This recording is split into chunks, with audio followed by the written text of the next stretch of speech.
जय हिंद, वंदे मातरम। दोस्तों एक बार आप सबका फिर से बहुत बहुत स्वागत है आप सभी के अपने YouTube चैनल डियर गुरुजी पर। दोस्तों आज के इस वीडियो में हम दिए हैं और आज एक छोटा सा चैप्टर, तीसरा जो चैप्टर है, छोटा सा चैप्टर है विराम चिन्ह। और यहाँ से आप ये मान के चलिए 1 से 2 क्वेश्चन आपके पेपर में जरूर बनते हैं। बहुत छोटा चैप्टर है और इस वीडियो को आप देखने के बाद विराम चिन्ह से कोई भी क्वेश्चन अगर आपका आता है तो आप 100% जो है एग्जाम में करके आएंगे। बस ऐसे ही चैनल को देखते रहिए, क्लासेज जितनी है लेते रहिए। लोग और किसी एग्जाम की तैयारी कर रहे हैं तो वहाँ पर भी ये जो हिंदी है काम आने वाली है।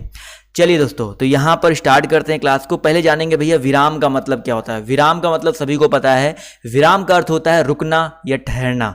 तो विराम चिन्हों का प्रयोग भी अपने जो आप लोग हिंदी के वाक्य बनाते हैं उनमें विराम चिन्हों का भी प्रयोग किया जाता है रुकने या ठहरने के लिए। तो यहाँ पर आप लोग देखेंगे इसकी परिभाषा किस तरीके से है कि वाक्य को लिखते या बोलते समय बीच में कहीं थोड़ा बहुत रुकना पड़ता है। जिससे क्या होता है, रुकने से क्या होता है, जैसे यहाँ पर देखिए मैंने कॉमा लगा दिया, अब रुकना पड़ता है। यहाँ पर हमें पता चल गया कि हमें थोड़ी देर रुकना है, उसके बाद अगला जो वाक्य है वो शुरू करना है, जिससे भाषा स्पष्ट व भावपूर्ण हो जाती है। जिससे हमारी जो भाषा है वो स्पष्ट व भावपूर्ण हो जाती है। हमें बोलने में भी अब जो विराम चिन्ह का प्रयोग है उसको अच्छे से ध्यान रखना है। जैसे मान लीजिए अगर हम लोग यहाँ पर यहाँ पर ये पूर्ण विराम ना लगाएं तो इस वाक्य को ऐसे हम लोग पढ़ेंगे और यहाँ पर इसके जस्ट बाद लिखित भाषा लिखी होती तो हम लोग इस वाक्य को कैसे पढ़ते, जिससे भाषा स्पष्ट व भावपूर्ण हो जाती है लिखित भाषा में इन ठहराव को। अब यानी कि भावपूर्ण हो जाती है के बाद हम बिल्कुल भी नहीं रुके, तुरंत लिखित भाषा पे आ गए। लेकिन अगर हम लोग इसको पूर्ण विराम के साथ पढ़ते हैं तो कैसे पढ़ेंगे, जिससे भाषा, अब देखिए हम हल्का सा रुके, स्पष्ट व भावपूर्ण हो जाती है।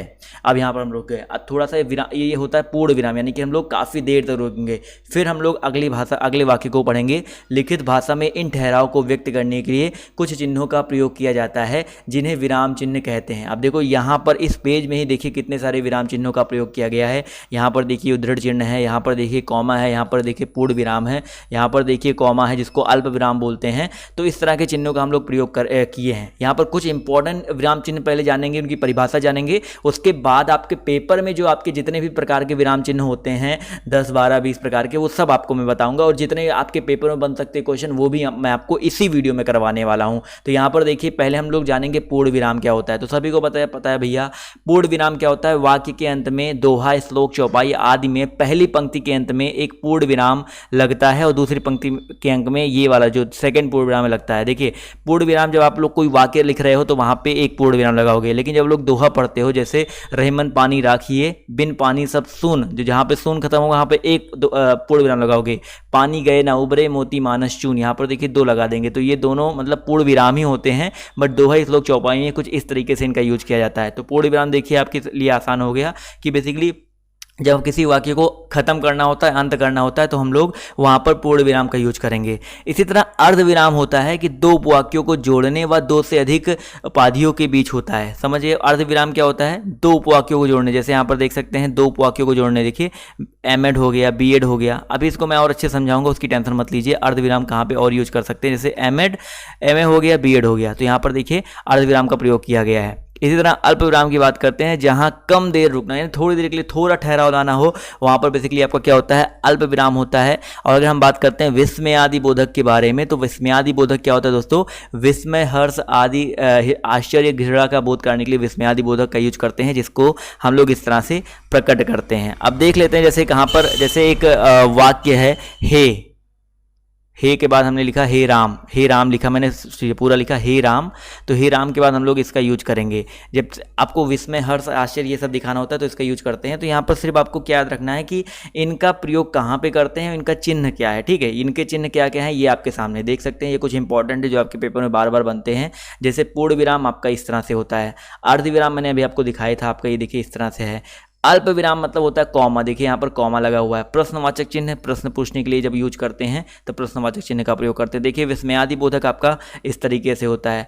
उद्धृत चिन्ह अगर आपसे पूछा जाए तो ये देखिए, कभी कभी पेपर में आपके सामने चिन्ह दे देगा और पूछेगा ये कौन सा चिन्ह है, तो देखिए ये उद्धृत चिन्ह है। इसको बोलते हैं दोहरा उद्धृत, इसको बोलते हैं एकल उद्धृत। इसके अलावा योजक निर्देशक, देखो योजक निर्देशक एक जैसे होते हैं। योजक क्या होता है, बेसिकली कहाँ लगता है, जैसे 2 वाक्य हैं, रात दिन, दो विलोम शब्द हैं रात दिन, तो इनके बीच में हम लोग योजक चिन्ह का प्रयोग करेंगे। लेकिन निर्देशक कहाँ यूज करते हैं, जैसे मैंने लिखा जैसे मान लीजिए मैंने विराम चिन्ह की परिभाषा बतानी है, विराम चिन्ह की परिभाषा बतानी है, तो विराम चिन्ह लिखेंगे पहले, उसके बाद एक निर्देशक चिन्ह लगाएंगे, तब हम लोग इसकी परिभाषा लिखेंगे। तो ये होता है योजक और निर्देशक में डिफरेंट। इसके अलावा कोष्टक तो सभी को पता है, देखिए 3 तरह के कोष्टक होते हैं। ये आपका छोटा कोष्टक है, इसके अलावा मंझला कोष्टक लगता है और ये बड़ा कोष्टक लगता है। ये मैथ में भी आप सभी ने पढ़ रखा होगा, बट कोष्टक आप लोग इसको समझेंगे, ये कोष्टक है।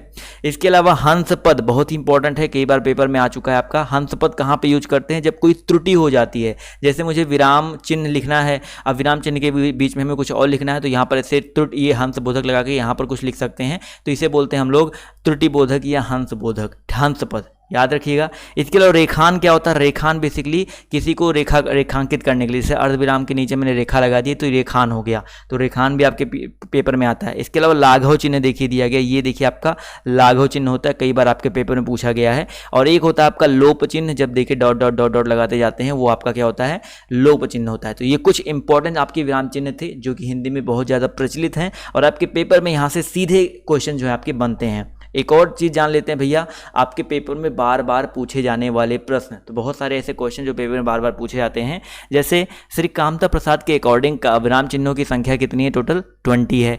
कौन सा विराम चिन्ह अंग्रेजी से आगत नहीं है, तो पूर्ण विराम चिन्ह। देखो अंग्रेजी में ये आपका ये लगता है, पूर्ण विराम चिन्ह आपका ये डॉट होता है, बट लेकिन हिंदी में आपका ऐसे होता है। किस विराम चिन्ह के प्रयोग से विचारों के तार पूर्ण रूप से टूट जाते हैं, तो पूर्ण विराम आप सभी को पता है कि पूर्ण विराम से विचारों के जो तार हैं वो पूर्ण रूप से टूट जाते हैं। किसी के द्वारा कही बात को सुस्पष्ट करने के लिए, भाई किसी के द्वारा कही बात को सुस्पष्ट करने के लिए हम लोग क्या है, कोष्टक लगा देंगे, तो वो सुस्पष्ट हो गया कि हम लोग उनकी बात को ज़्यादा दे रहे हैं। इसके अलावा एक पॉइंट है यहाँ पर कि किसी के द्वारा कही बात को ज्यों का त्यों लिखने के लिए दोहरा उद्धरण, भाई किसी के द्वारा कही बात, जैसे आपने पढ़ा होगा, हिस्ट्री में पढ़ा होगा, कहीं भी पढ़ा होगा, जब किसी की परिभाषा जब लिखते हैं ना डॉक्टर हर्ष के अकॉर्डिंग, तो हम लगा देते हैं कॉमा, उन्होंने ये बात ये परिभाषा दी थी, तो हमने उद्धरण चिन्ह का प्रयोग कर लेते हैं। तो वहाँ पर हमेशा याद रखिएगा दोहरे उद्धरण का यूज करते हैं, दोहरा उद्धरण जो लगा हुआ इसका यूज करते हैं। और इसके अलावा किसी की बात को संक्षेप में व्यक्त करने के लिए हम लोग इस चिन्ह का प्रयोग करते हैं। अभी मैंने आपको ये बताया था ये कौन सा चिन्ह होता है, देखिए अभी मैंने आपको यहाँ पे बताया था, ये जो होता है आपका लाघव चिन्ह होता है, ध्यान रखिएगा ना। तो ये लाघव चिन्ह होता है, तो किसी बात को संक्षेप में व्यक्त करने के लिए लाघव चिन्ह का प्रयोग करते हैं। डॉक्टर, इंजीनियर, कुछ भी आपको प्रयोग करना तो आप लोग इसका यूज कर सकते हो। इसके अलावा पुस्तक लेखक के नाम को व्यक्त करने के लिए इकहारे उद्धरण चिन्ह, बिल्कुल सही बात है। जैसे आपको लिखना है रामायण, तो रामायण के लिए हम लोग क्या करेंगे, इकहारे उद्धरण चिन्ह का प्रयोग कर देते हैं, ठीक है। पुस्तक का कोई नाम है, किसी लेखक का नाम है, तो हम लोग इकहारे उद्धरण चिन्ह का प्रयोग करते हैं। और किसी विस्तृत बात को न कह के संकेतों में कह दिया जाए,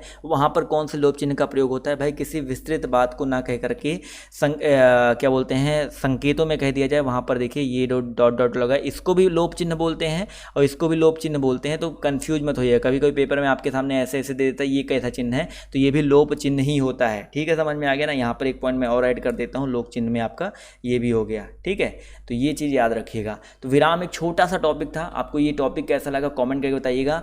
नीचे जाइए प्लेलिस्ट में, दोनों वीडियोस आपको और जो क्वेश्चन से मिल जाएंगे। तो बस इतना ही, कैसा लगा क्लास आप लोग कमेंट करके जरूर बताइएगा। जितने भी आपकी और क्लासेस हैं, पुरानी क्लासेस हैं, उनको भी देखते रहिए, जिससे आपकी जो तैयारी है अच्छे से होती रहे। तो आज के इस वीडियो में सिर्फ इतना ही। बिकले बाय, टेक केयर, जय हिंद, जय भारत। मिलते हैं आप सभी से नेक्स्ट वीडियो में।